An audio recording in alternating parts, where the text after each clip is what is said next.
Hello, it's Saturday night. Welcome to the Jonathan Ross Show, and it is the very best of British in my green room tonight. I couldn't be more excited. From Downton Abbey, one of the biggest dramas this country's ever produced, it's ladies' maid Anna Bates and under-butler Thomas Barrow, otherwise known as Joanne Froggatt and Robert James Collier. There they are, look at that.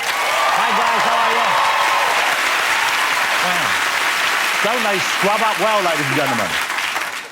There's comedian, actor and writer Mr. Steve Coogan on the show, ladies and gentlemen. There he is. Hey, Steve, looking good. He was the hunky Henry VIII in the Tudors. Now he's the latest screen Dracula. It's Jonathan Rhys-Meyers. Hey, Jonathan. And this is exciting. It's one of the biggest shows in the country, ladies and gentlemen. He is baking's biggest heartthrob since Mr. Kipling. He probably had his fans. The George Clooney of the kitchen, Paul Hollywood. Hey, Paul, how are you? Sexier than Mr. Kipling. And we have fantastic music tonight from the biggest selling UK pop duo of all time, the brilliant Pet Shop Boys. There they are. Yes, they're still alive, ladies and gentlemen. Looking great. Great to see you, fellas. Now, I was very excited amongst a whole group of new species discovered in the Amazon rainforest this week. And it's a true story. I was reading about this. They found about 4 new kind of life forms or species of animals that they hadn't seen before, and they found a brand new monkey, OK? Which is exciting. And the best thing about this new monkey is apparently, and this is true, this sounds incredible, it's going to be the best monkey on the planet. That's what I thought. When it's happy, it purrs. It's a monkey that purrs like a cat. Just like Steve Coogan. And it gets even better. It's called, I'm not making this up, this is what they've named this new species of monkey. They've called it the purring titty monkey, OK? That's what it's called. So I thought, OK, this is going to be cute. How cute is this monkey going to be? It purrs. I thought it would be a cute monkey like this, because I love a cute monkey, you know? Cute as that. Or a cute monkey like this. I thought, maybe like this one. Look at that. OK, then I saw a picture of the actual thing. This is it. That's it. That's not what I want from a new monkey. It's not cute enough. It looks like it's related to John McCruick. Look at it. Now, good news for Britney Spears this week. Her music has found a brand new niche. I don't know if you read about this. It's being used on tankers to scare off Somalian pirates. Okay? Who'd have thought we'd all have something in common with Somalian pirates? You've got to be careful with your choice of music if you're trying to repel the pirates, because there is an official list of artists to avoid, because some music they love. OK? Some music will actually bring them to you rather than send them away. For example, they love Kelly. You know this is going to go on for a while, don't you? I'm just warning you. Rihanna, they love. Okay? Arctic Monkeys, they're big with them. R.E.M. And they love Lady Gaga. I've really done my faulting now. Should we get on with the show, ladies and gentlemen? I think we should. Let's get my first guest out. He's risen to stardom faster than one of his trademark lows. He has got the best buns in the business. It's Paul Hollywood.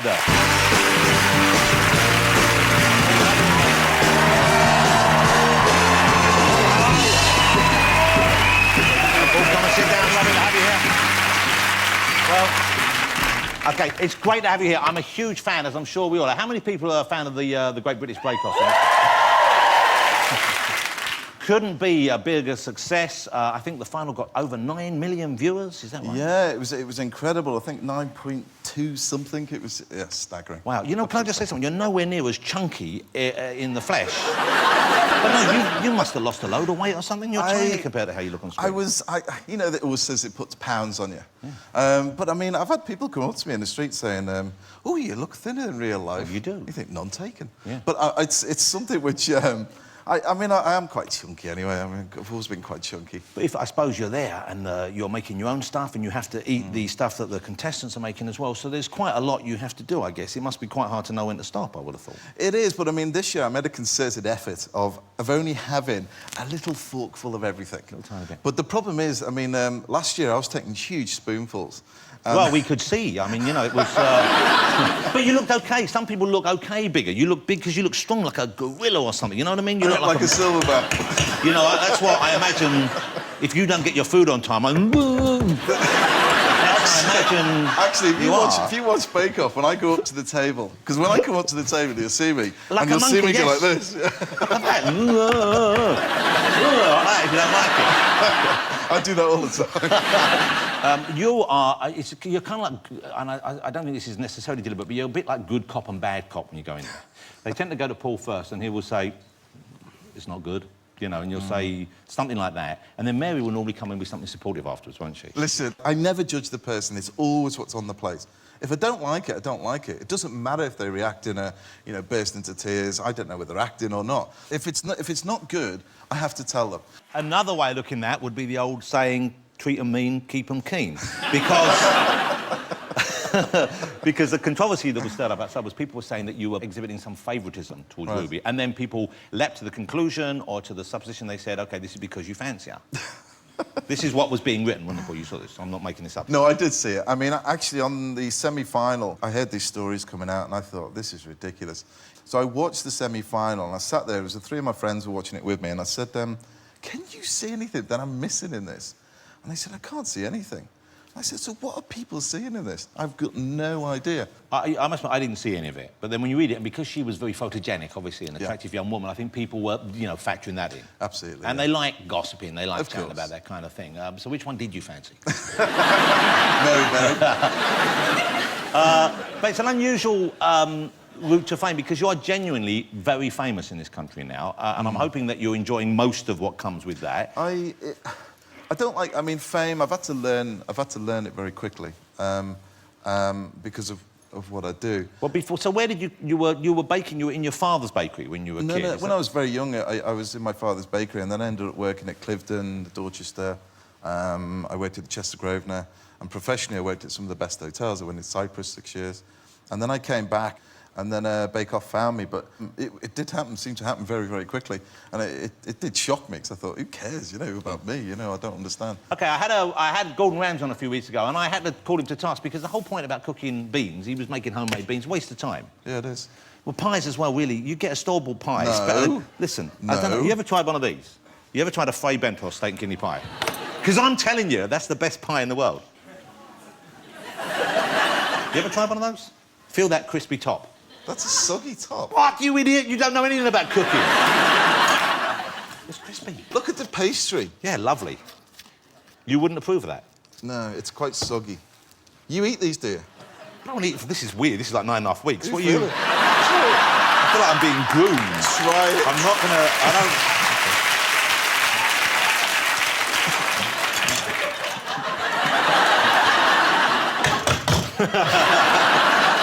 It's good though, isn't it? You don't like it? You need to have one of my pies, mate. Well, thanks for being one. I bought a pie in. I'm not even known for my baking. You bought nothing as far as I can do. You bring me... Did you bake anything? Bring anything in cooked? I brought you a lovely book. Ah,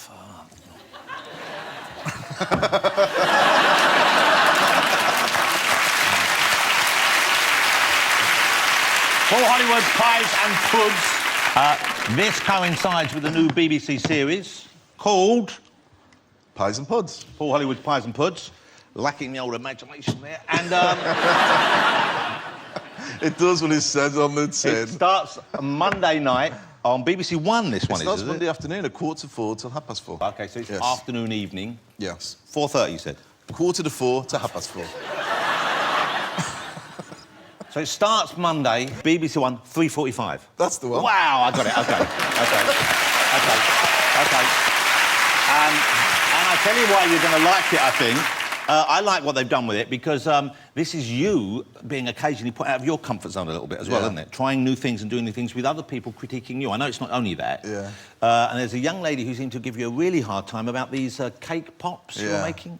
Yeah, that was quite funny, that, actually. So there are things that you can't do that don't come naturally to you in the world of baking. I thought I was doing a good job, if I'm honest. OK, let's have a look at the clip. This is Paul Hollywood's Pies and Puds, and this is the clip of the young lady giving Paul a bit of a hard time. This is from episode 2, but have a look at this.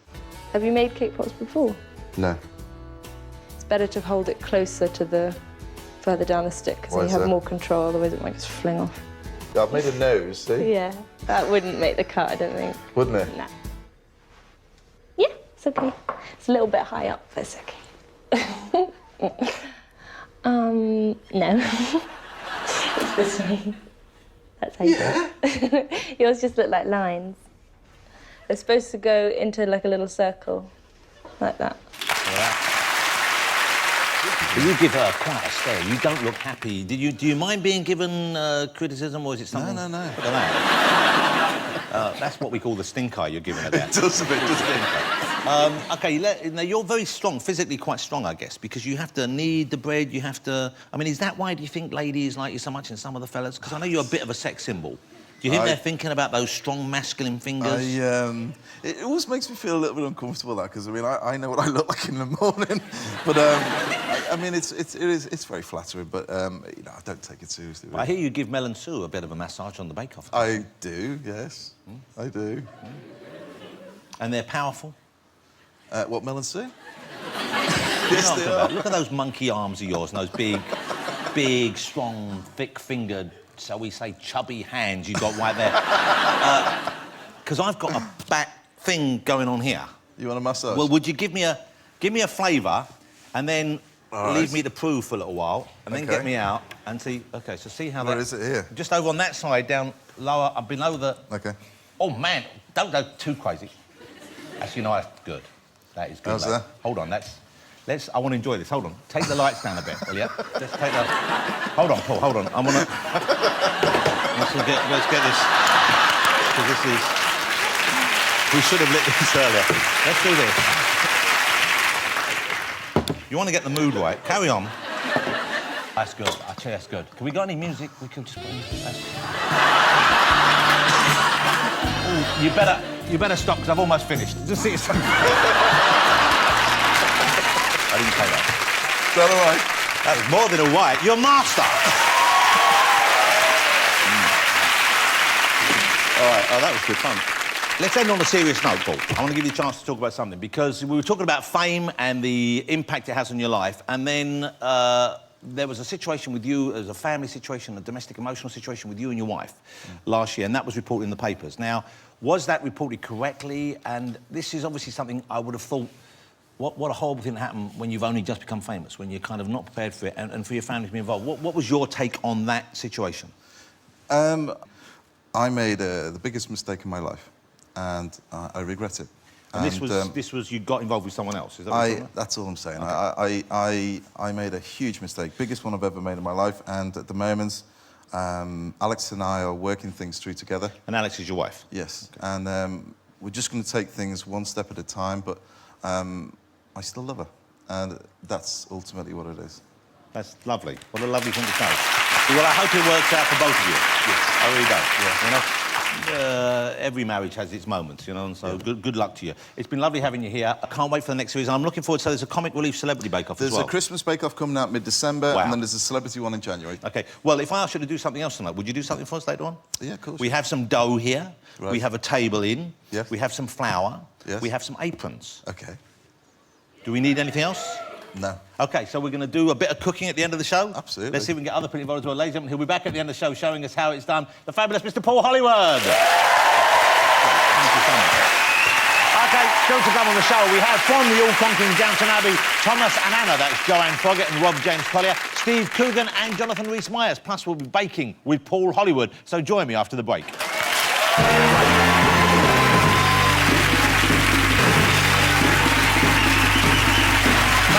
You're far too kind. Welcome back to the show. Let's get my next guest right out here. They are two stars from, quite simply, the world's most popular drama, Downton Abbey. It's Joanne Froggatt and Rob James Collier, ladies and gentlemen. Here they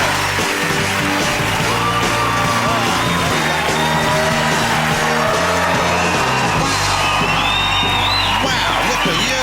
Look how gorgeous you are. I hear big handsome, looking good. God bless you. Wow, look. Well, ladies and gentlemen, look how... Don't they both look good, dressed modern? It must be so nice to be able to step out and actually wear clothes, because the people upstairs in Downton Abbey, they get to wear the nice clothes of the period, and you guys are kind of... I mean, you're not too shabby, but you're kind of drudging around. Oh, I know. He's the man in uniform. He does quite well. I'm the one in the brown hat. At the best. Broadly speaking, And if we speak in, very broad strokes, your character, you're a very good person. You play a very good person. Yes, Anna's a very nice person. Very yes. nice person, Yeah. very sweet person. And Yes. we all love Anna in the show, don't we? Oh, thank you. And we'll talk a bit about what she's going through in a minute, because it's tough. Yeah. You're just horrible. I mean, you play a horrible, misunderstood. horrible man. You know, he's a misunderstood. horrible, nasty piece of work. And you play him a bit too well for my liking, if you don't mind me saying. Why do you think he's misunderstood?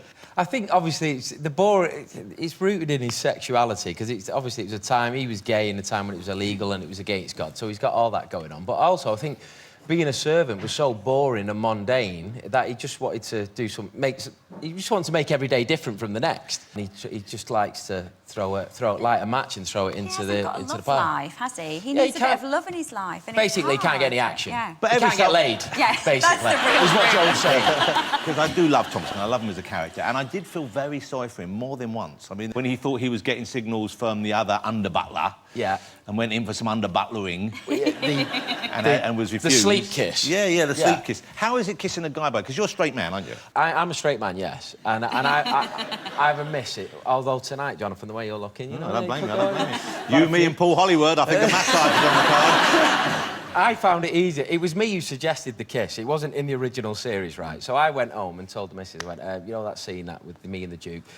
There wasn't a kiss in it. Now there is a kiss in it. It was my idea. And the way I was thinking was, if you kiss a girl, which I've kissed a few girls on screen, you're worrying about, one, how big her boyfriend is, two, is he in the building watching the scene, is he going to kick the shit out of you? And three, what is my missus going to think of it? So, and I kissing guess a bloke as a straight man, you think, I'm going to get away with that. Pressure's off. So we did the scene and we went to the BFI, didn't we? A big unveiling on the big cinema screen. And the missus knew it was coming. And I thought, nice one, I'm totally away with this. She can't accuse me of anything. And the missus turned to me, it's God's honest truth, went, you never kissed me like that. That is God's honest truth. So I thought it was easier to kiss a man, but in fact it's not. You still get grief either way. You must get this, I'm sure you get this. When anyone who's in a popular drama on TV, there's an element of people, when they meet them, thinking they're a little bit like that character. Do you get that in particular? It must be lovely for you, I would have thought. Yeah, it is nice playing a nice character, because, the public at least seem to have warmed to me for playing somebody that's just really nice. And that was quite, interesting to see. I didn't need to be kind of showing my massive emotional range just for people to kind of... Although you are now, of course. Yes, yeah. We should talk about this. So there's a horrific act of violence and brutality committed in the show, and your character endured that. And a lot of people said, OK, this shouldn't be in Downton. I mean, there was a kind of real... Maybe it wasn't actual fans of the show, maybe it was just the newspapers who saw potentially a good story, but certainly there was... That was out there, wasn't it? People saying, this is not what I want for my Downton Abbey. Yeah. Were you surprised when that storyline came your way? Did you think maybe it could be going a bit too far? No, I didn't ever think it was going too far at all. These things did happen, and they happened quite a lot. And, we're only 100 years kind of on from that. And my first reaction when I read the script was kind of like, oh, I really want her to tell someone. I really want her, him to get his comeuppance, and I really want... Why doesn't she tell somebody? Then Alistair Bruce, who's our historical advisor on set, kind of sat me down and we had a chat about things, and he said, what you've got to remember is, for a girl, in Anna's position 100 years ago, all they had was their reputation, and that is it. So if you lost your reputation, you'd lose your job, your family, which in Anna's case is Mr Bates. You'd bring shame upon the house you were working in. It would, and it was... So there was all that pressure yeah, would have been going on. It was so for her. shocking to remember that is so close to where we are now. I think many people believe, and I would be one of them as well, that we still have some growing and learning to do as a society when it comes towards acts of sexual violence, because sometimes women still get accused of somehow being complicit in it. Also, I think, when something's dramatised, it provokes a much more emotive response than, say, just hearing a story on the news that because we hear we feel every day we know that woman, yeah, and we feel we absolutely. sympathise with her situation already, and it's a very powerful piece of drama right now. Let's have a look. Okay, we've got a sneak peek of this coming one this weekend, and we can show you a little bit of this. We still can't find out who he was. No. He was a stranger. I don't know, a robber. Afterwards, he just ran off. But if you described him and ought you to see Dr. Clarkson, just to make sure. Milady, I don't mind your knowing. In fact, I'm glad in a way that there's honesty between us again, but I can't talk about it. Even to me. Because I want to help. You've helped me, God knows, in the past. And now I want to help you. I can't talk about it, milady. Not even to you.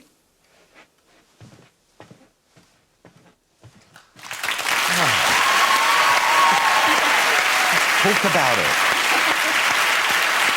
Lady Mary wants to help.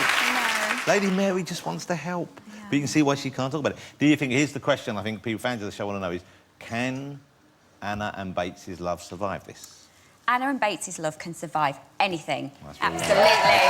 That's what we want. And will Thomas skulk around in the background Yes. and keep spying on them and smoking a Swiftie? Will he find love? He needs to find love, doesn't he? I think he does. No, Yeah, because thank he's you. a horrible piece of work. He's not. He's misunderstood. I would like to see him find love. I think he might have to travel further afield to find love. Am I guessing Are correctly? you trying to tell me something I don't know, that I'm not think in the I next know. series? Oh, thanks. Drop the bombshell right now. Oh, that's a nice way of evading it. Can you do that face? Do that I'm happy to be a nasty piece of work face.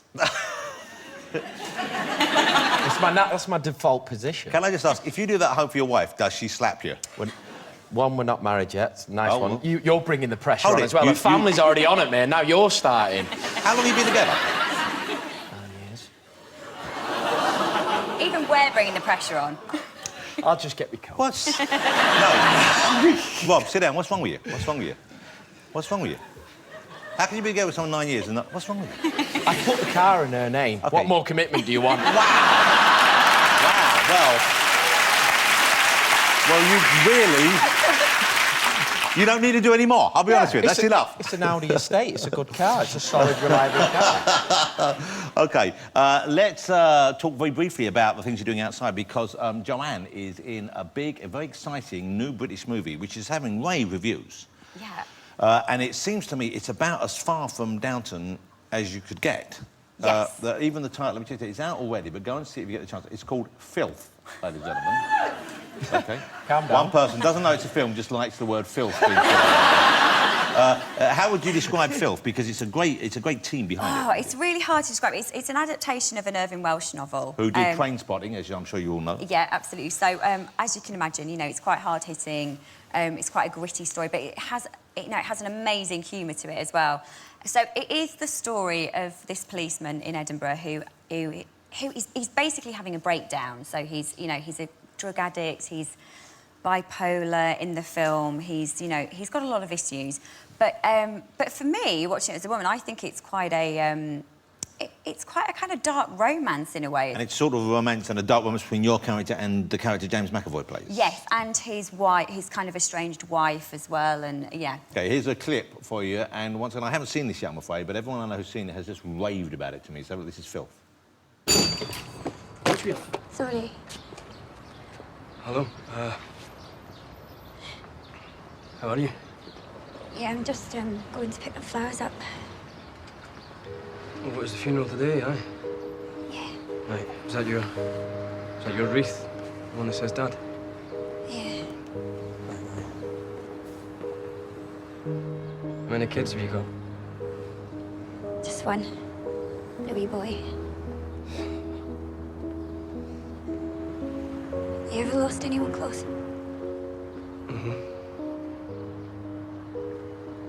Hurts like hell, eh? Mm-hmm. There you go.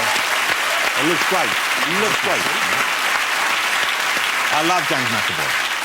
You know, we mentioned early on how huge the sort of fan base for Downton Abbey is, and you do have fans in the most unlikely places. I don't know if you know this, but P. Diddy is a big fan. I think you may have seen this, but he was involved in there's a comedy website, a very funny comedy website called Funny or Die, and they made a little film in which P. Diddy becomes the new Lord of Downton Abbey.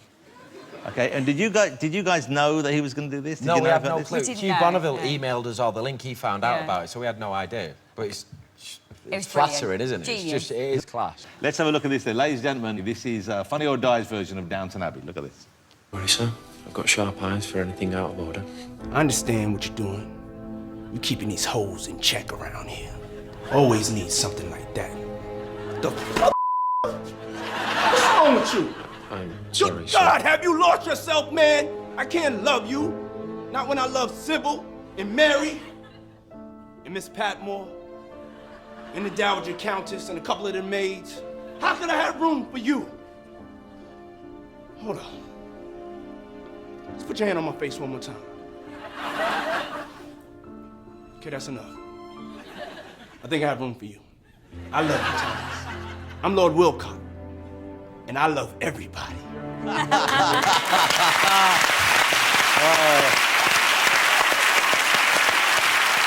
That's it. Get Diddy in. Look, lovely to meet you, and nice to see you away from Downton, to see you looking healthy and happy and not quite as horrible as I'd feared.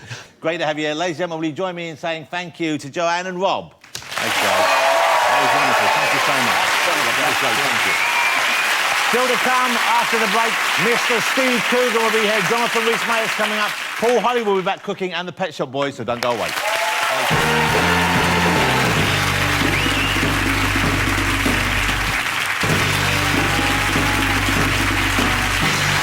Welcome back to the show. Let's get my next guest out. He's one of the most consistently funny people in the country, a talented actor, writer and scourge of the tabloids. Will you please welcome Mr. Steve Coogan, ladies and gentlemen.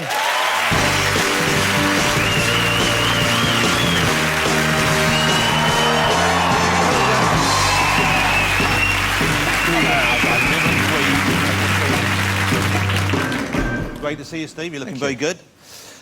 Whenever I see you, I always want to go, I want to go, aha. Do you get that a lot? Aha? No, not aha. You know what I'm doing? Play the aha. You mean aha? Yeah, that's what we want. You gotta do it, get it right. Well, I try to get it right. Aha. It's like when you were doing those pirate things before and you were trying to do R, but you couldn't do the R at the end, could you? It was just R. The R at the end. You know what? We haven't got much time tonight, so thank you for being here. Great to see you. It really is good to see you. Hey, congratulations. I was going to talk about your life a little first, but I'm going to go straight to the movie because you know what's fascinating about you, genuinely, I think, is your refusal to be pigeonholed in your career. OK?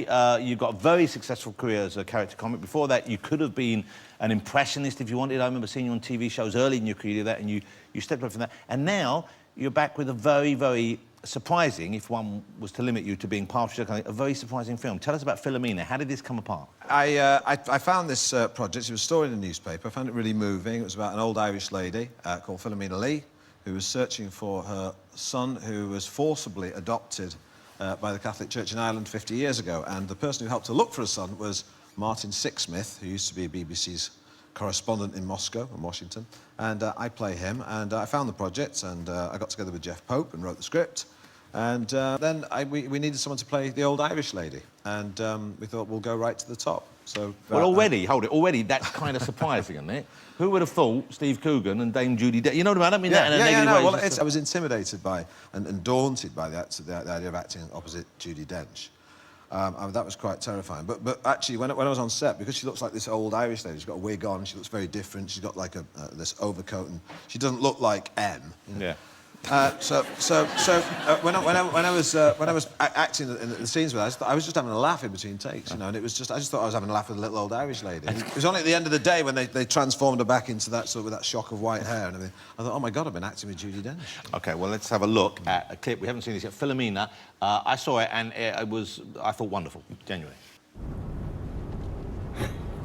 I read a very funny headline in a satirical newspaper the other day about the earthquake in Turkey. It said, God outdoes terrorists yet again. Why God feels the need to suddenly wipe out hundreds of thousands of innocent people escapes me. You should ask him about that while you're in there. He'll probably say he moves in mysterious ways. No, I think he'd say you were a feckin' Aegis.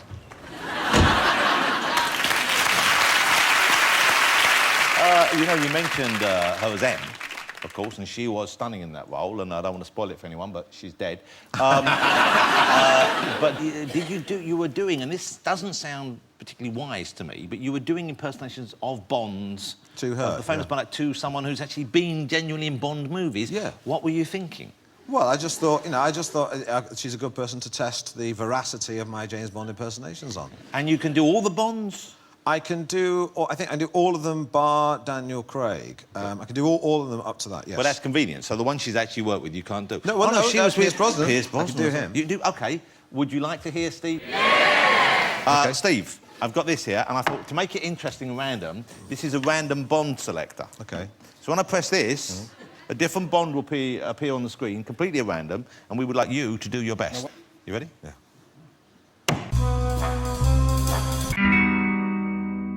Wait a minute. The name's... What? Let's do this properly. Can we do this properly? OK. Roger Moore. The name's Bond. James Bond. 007, licence to kill. That's pretty good. That's pretty good. I will announce the Bond first, OK? Let's do that one. OK, let's do another one. I think that was pretty good. Wait a minute. Shh, wait. Sean Connery. My name is Bond, James Bond. Wow. 007 License to Kill. Wow, that's great. That's better because I think most men think they can do Sean Connery because everyone just goes, I'm Bond, James Bond. No, James Bond, 007. Yeah. They don't get the depth in the voice. Deep like that. No, like my name is Bond, James Bond. No way. You sound like a James Bond who's had a stroke.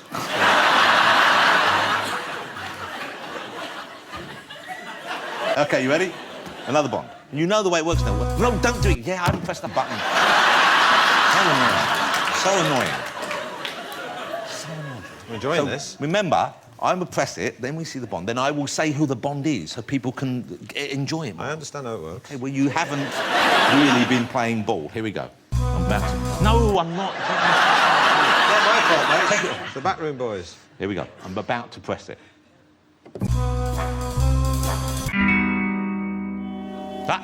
Remember! I'm getting work. I'm warming up. OK, warm up then. Timothy Dalton. The name's Bond, James Bond. Things could have turned out very nasty. It's terrible. It's not. It doesn't sound anything like that. Do that again. OK. Things could have turned out very nasty. The name's Bond, James Bond. 007 license. It's that Ian McKellen. That's not... It's not. It was Ian McKellen. Well, say that again and say... All right, do that voice and go, you shall not pass. Let's hear. Come on. The name's Bond, James Bond, 007 License to Kill. That's Ian McKellen. No, that was Timothy Dalton. That was good. That last one was good. Have we got one more? Have we got one more? Yeah.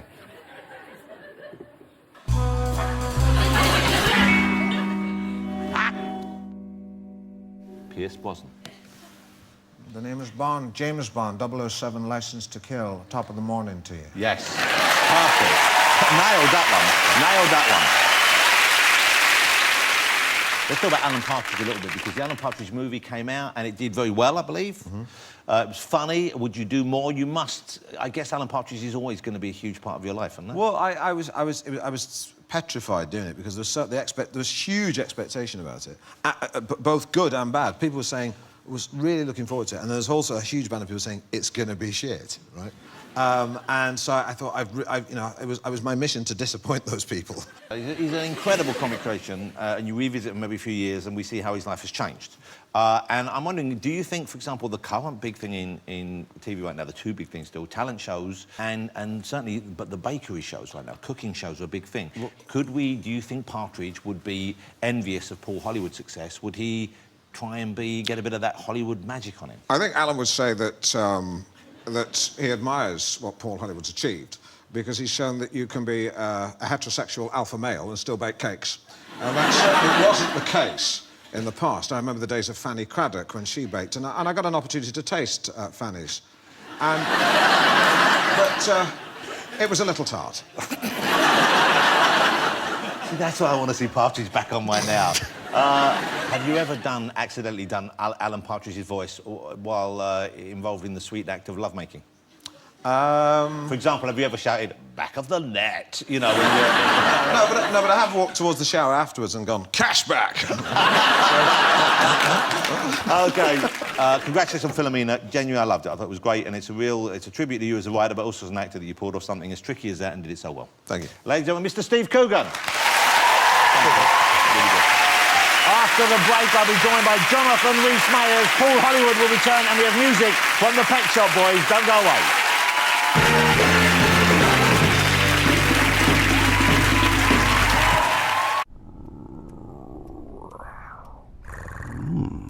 Wow.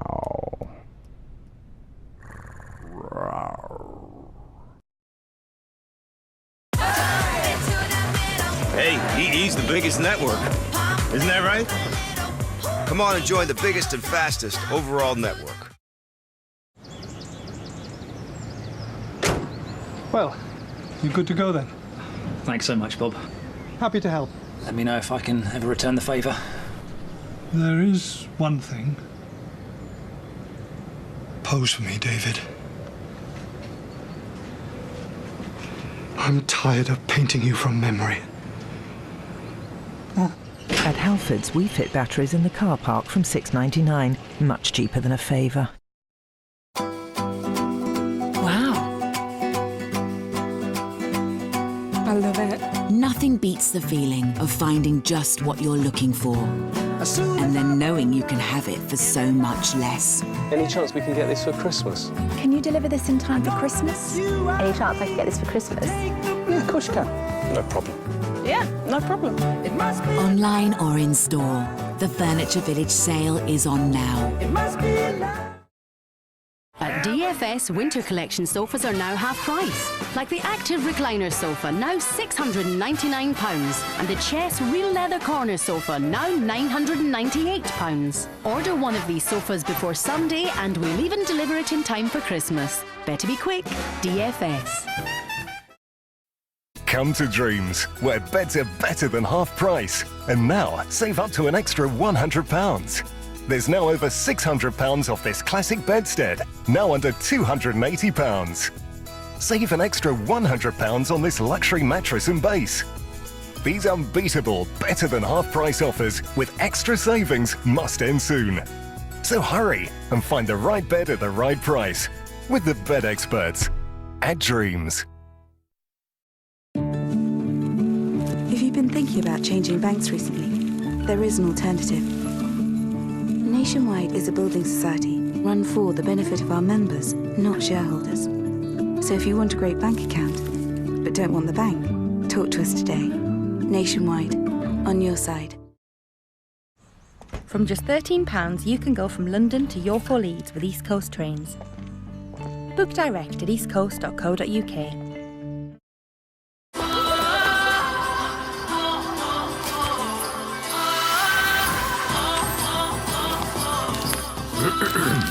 Dear Santa, we have all been really good, so this Christmas my little brother would love a Furby. The green one, please. Dad would love a Samsung Tab 3. And Mum said she'd like something fancy. Spread the cost and everyone can get their Christmas wishes. That's the Littlewoods touch. Once upon a time in Haribo Land, there was a lovely little frog. So he put on his soft shoes and went into town, where he met a squidgy jelly man. But unfortunately, his head fell off.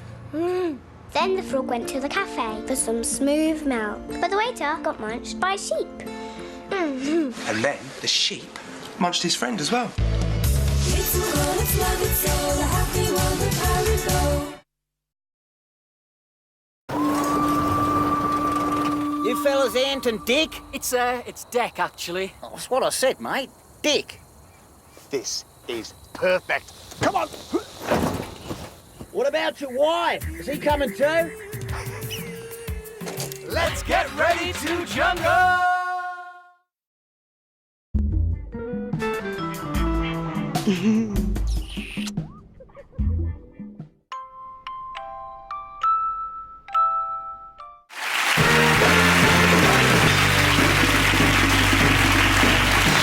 Welcome back, ladies and gentlemen. OK, so the sun's gone down. We can safely get our next guest out. We're all still recovering from Halloween, so it's apt that he's soon to play the new Screen Dracula. Here he is in action.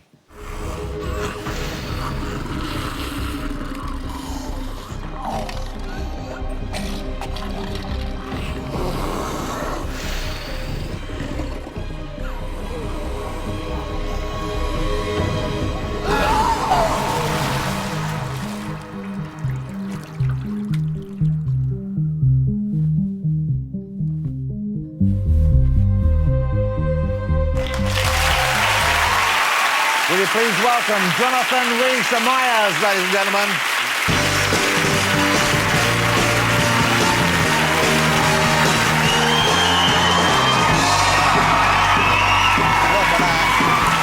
have a movie star right there. Come on, sit down, relax. Hey, well, that's the new Dracula show. It's on Sky Living, Thursday nights, 9 p.m. That's from the first episode. How do you do Dracula differently for a generation who's seen it so many times? Well, you know, you're apprehensive because so many people have done it before, so it's very hard to make it your own, you know what I mean? But of course, I'm going to do it slightly differently to everybody else, so... And TV, yeah, TV is big today because technology has moved it, you know? We don't have televisions, we've got home cinemas. Yeah. So you have to put the production value, you have to put the scripts in, you have to put the money in for people to like it. Were you concerned at all when... Because I was worried when I first saw you doing it. I thought, oh, no, please, I hope he's not going to go all Twilight on us, you know? You're not going to be, like, glowing and having a sexy werewolf in hot pants chasing you, you know, that kind of stuff that they got in Twilight. Yeah, no, we weren't kind of going for that. Yeah, because it's been done, you know? We thought of vampires more from the suffering point of view. What would somebody who had to live for 400 years and not die, not fall in love, what would he go through? And it's like a triptych of characters. The Dracula is really the monster. That's the addiction. He's addicted to blood. That's essentially what it is. So do you like the neck-biting scenes as an actor? Are they tricky because you have prop blood involved as well, and the teeth, I guess, you have to wear for those scenes? Yeah, I mean, I tried to... I made a point of saying to them, not too much neck-biting, not too much of the teeth. You can't speak with them.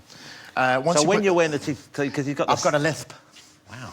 When I wear the teeth. So there's a couple of scenes. I had to ADR it, of course, but... ADR is when they add the voice afterwards. They add the voice afterwards. So when you were speaking, you sounded like Chris Eubank, didn't you? Yeah, it was like, I'm Dracula. I'm going to bite your neck because I really need blood. Got a Camp Dracula. Slightly. Creatures of the night. But, you know, what's nice is, and I'm very appreciative you coming on the show, I know you don't do many, and you had a period where you were kind of a little bit wild and you lost your way a bit. I was pretty wild, yeah. But you found your way back through. You got through that, and now that seems to be something I think you appreciate where you are much more because of that, do you? Yeah, of course you do. You know, I mean, look, when you're on the front of newspapers for stupidity, you know, getting drunk at airports and fighting with cops and stuff like that, you know, you wake up the next day and, of course, you can hardly remember it, you know, because when you're pissed, you know, responsibility gets diminished. However, accountability does not. Yeah. And so, you know, as you've grown older and you kind of seen, you know, the stupid things that you've done when you've been younger, and you know, it's not the consequences personally for yourself, but your family get hurt, or friends get hurt, or your spouses, girlfriends, whatever, get hurt. And at some point, you come to a place, and I was very, very lucky. Some of my friends have never gotten to that place. But I came to a place where I actually saw it as something that was separate from me. So it's kind of insanity. To do it to that level would be insanity.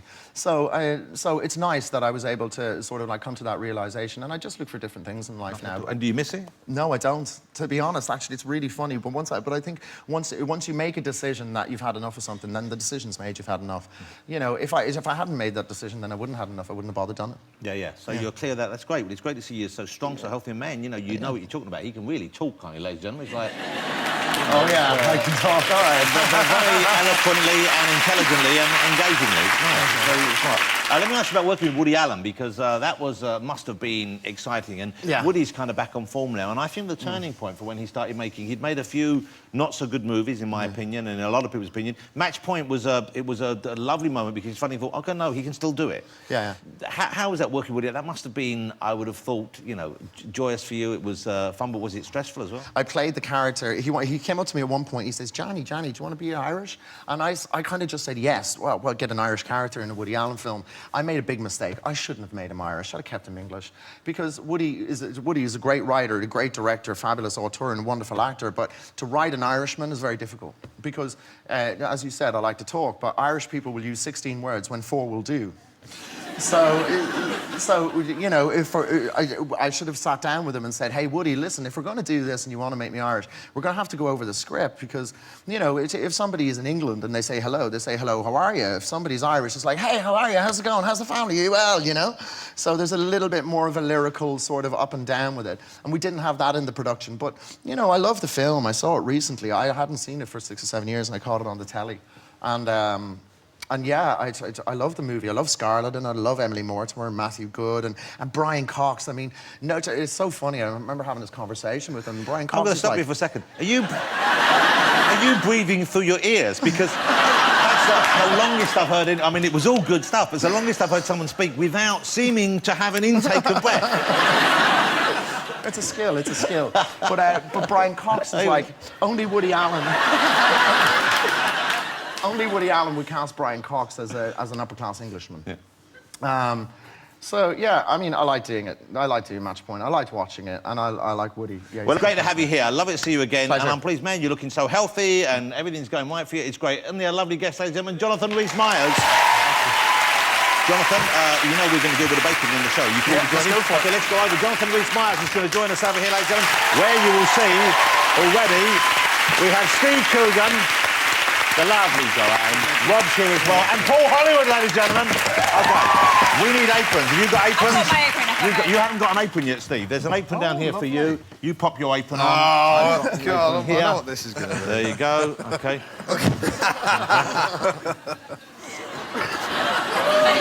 OK, Paul, what are we going to do? Well, basically, I'm going to show you how to do a two-strand plait. Has this dough proven? It's got a little bit of air in it, this one. So if I bring this dough out, you're not going to do this, but I'll show you how to You're going to get ready. roll out first. So I'll divide the dough into two. Get rid of that. Then begin to stretch the dough out a little bit.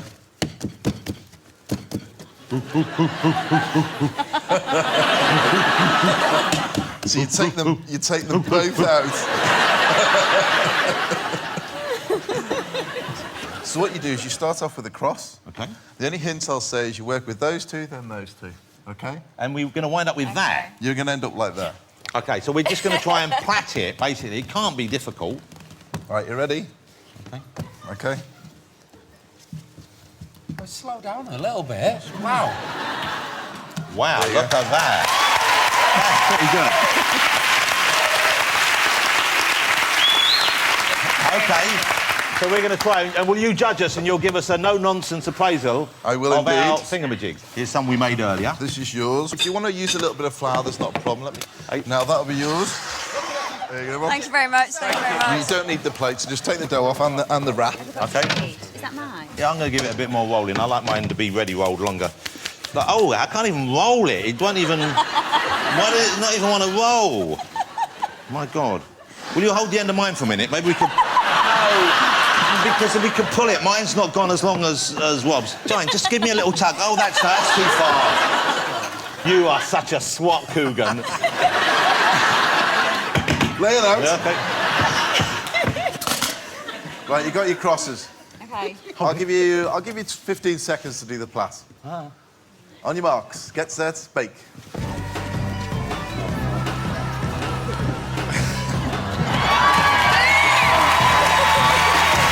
Wow, finish.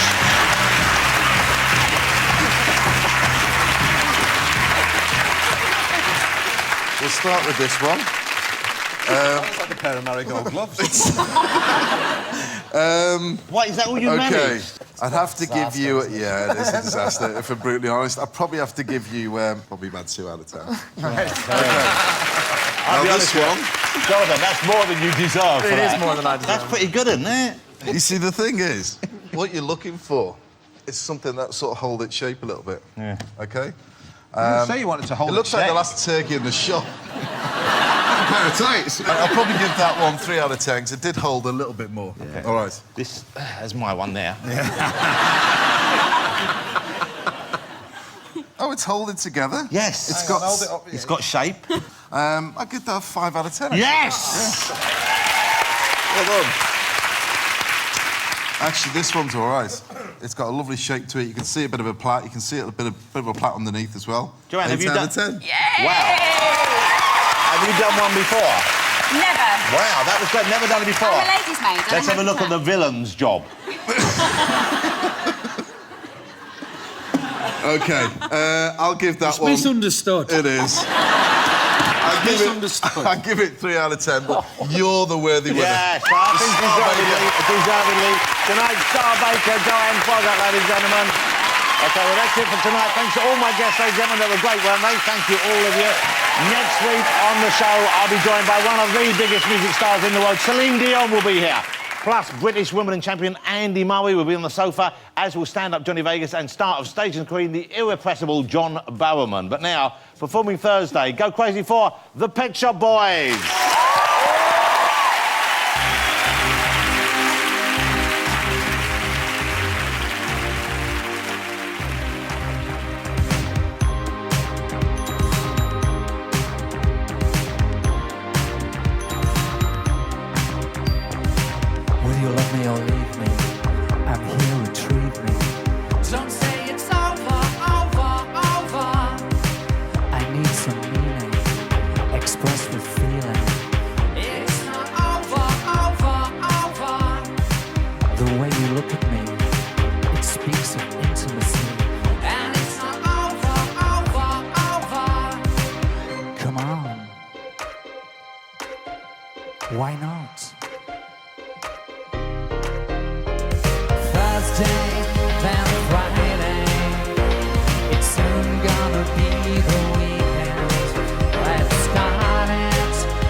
Why not?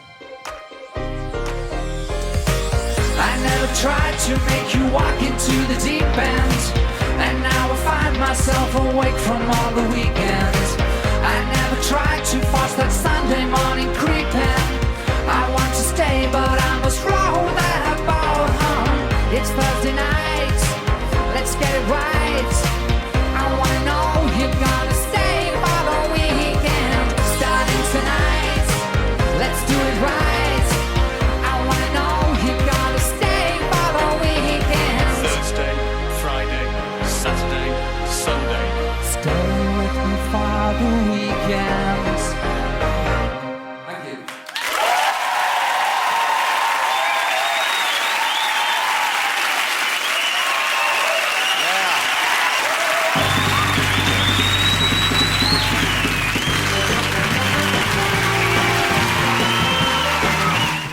It's going to be sleepless nights for all the acts until tomorrow night's sing-off in the X Factor results at 8. Well, not so much celebrity juice, more Beetlejuice in a Halloween special.